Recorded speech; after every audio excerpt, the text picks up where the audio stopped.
Olá pessoal, tudo bem?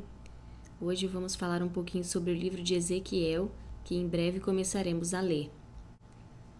O profeta Ezequiel é o autor desse livro. Ele era da mesma época de Jeremias e de Daniel. O livro foi escrito por volta de 593 a 565 a.C., durante o cativeiro babilônico dos judeus. Ezequiel tinha uma personalidade marcante e uma relação forte com o Espírito do Senhor. Ezequiel profetizou para a geração da sua época, o povo de Judá que estava sendo levado para a Babilônia no segundo cerco que os inimigos fizeram.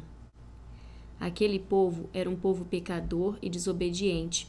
Por meio de seu ministério profético, ele tentou levá-los ao arrependimento e à confiança no futuro. O livro de Ezequiel pode ser dividido em 4 partes. Do capítulo 1 ao 24, nós temos as profecias sobre a ruína de Jerusalém. Dos capítulos 25 ao 32, temos as profecias de juízo de Deus sobre as nações vizinhas. No capítulo 33, Deus faz uma última chamada para o arrependimento de Israel. E nos capítulos 34 ao 48, lemos as profecias sobre a futura restauração de Israel. Nesse livro, Ezequiel denuncia os líderes de Israel como falsos pastores pelo seu mau atendimento ao seu povo. Ao invés de cuidar das ovelhas de Israel, eles cuidam de si mesmos. Eles comem bem, se vestem bem, em contraste direto com Jesus, que é chamado o bom pastor, aquele que dá a vida pelas suas ovelhas e as protege do inimigo. No capítulo 34, ele vai descrever pessoas às quais os pastores deixaram de ministrar. Pessoas fracas, doentes, feridas e perdidas. Jesus é o grande médico que cura todas as feridas espirituais e físicas. Ele é aquele que cuida dos doentes, dos fracos, dos oprimidos e nunca deixa uma ovelha perdida. Esse livro nos ensina várias lições, mas eu posso pontuar algumas delas. Primeiro, é que Deus trabalha através das pessoas também. Segundo, é que mesmo com a derrota e o desespero, nós, como povo de Deus, precisamos confiar na soberania de Deus. Ele está no controle de tudo. Terceiro, mesmo quando parece que é o fim, Deus tem o poder para restaurar e dar vida àquilo que estava morto. A passagem que fala sobre isso é a passagem do Vale de Ossos Secos, onde Ezequiel é levado para um vale cheio de ossos, e Deus pede para que ele profetize sobre aqueles ossos. E então os ossos se ajuntam, criam tendões, carne, pele, e enfim, Deus sopra o seu espírito sobre eles.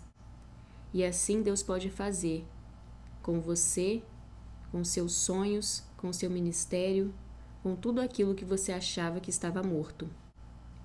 E por último, nós aprendemos que temos a responsabilidade de alertar a respeito do pecado, tanto os ímpios como também os salvos, porque muitas vezes conhecemos a palavra, mas não estamos livres de pecar. Ao final do livro de Ezequiel, também vemos uma passagem muito bonita, que fala sobre as águas que fluem do trono. Ezequiel vai sendo levado às águas e ele vai descrevendo que no início as águas tocavam nos seus tornozelos, depois pelos joelhos, depois pelas cinturas, até que ele ficou totalmente submerso. A representação desse texto nos mostra que as águas no nosso tornozelo, nos nossos pés, vai falar de sustentação. Sem os pés, nós não caminhamos direito. Nós precisamos ter os nossos pés firmes, firmes na rocha que é Jesus. As águas pelos joelhos falam de intercessão. Quando nós caminhamos com Deus e vamos aprofundando o nosso relacionamento, as águas vão fluindo num nível cada vez mais profundo. Quando a água vai subindo e nós vamos para um nível mais profundo de relacionamento com Deus, quando a água vai subindo até chegar no tronco, isso vai falar de coração, vai falar de amor, vai falar de como nós vamos amar a Deus e amar ao próximo de uma maneira como jamais vivenciamos antes, até que aquelas águas chegam à nossa mente e o nosso entendimento sobre as coisas de Deus, sobre as coisas espirituais, passam a ser muito mais profundas. Cada um de nós está num estágio diferente de relacionamento com Deus. Talvez você esteja apenas com as águas no tornozelo, nos pés, ou talvez você já esteja experimentando um fluir mais profundo e as águas já estão nos seus joelhos. Talvez você esteja com as águas cobrindo você. O que importa é que estejamos sempre evoluindo, sempre crescendo, sempre nos aprofundando nesse rio que flui do trono. A água não pode ficar parada, nós não podemos ficar estagnados no nosso relacionamento com Deus. A água parada tem mau cheiro. Nada de bom pode vir de água parada, mas as águas que vêm do trono, elas fluem. A Bíblia diz que por onde aquele rio passa, haverá todo tipo de animais e peixes. Árvores frutíferas de todas as espécies crescerão nas margens do rio. Seus frutos servirão de comida e suas folhas de remédio. Quando nós estamos cheios, quando estamos encharcados da presença do Espírito Santo, aquilo que sai das nossas bocas, aquilo que sai através das nossas atitudes, pode curar, pode ser uma palavra de ânimo, pode ser um remédio que alguém está precisando. Será que nós ficaremos preocupados apenas com o nosso mundinho e nos esqueceremos que existem pessoas morrendo sem salvação?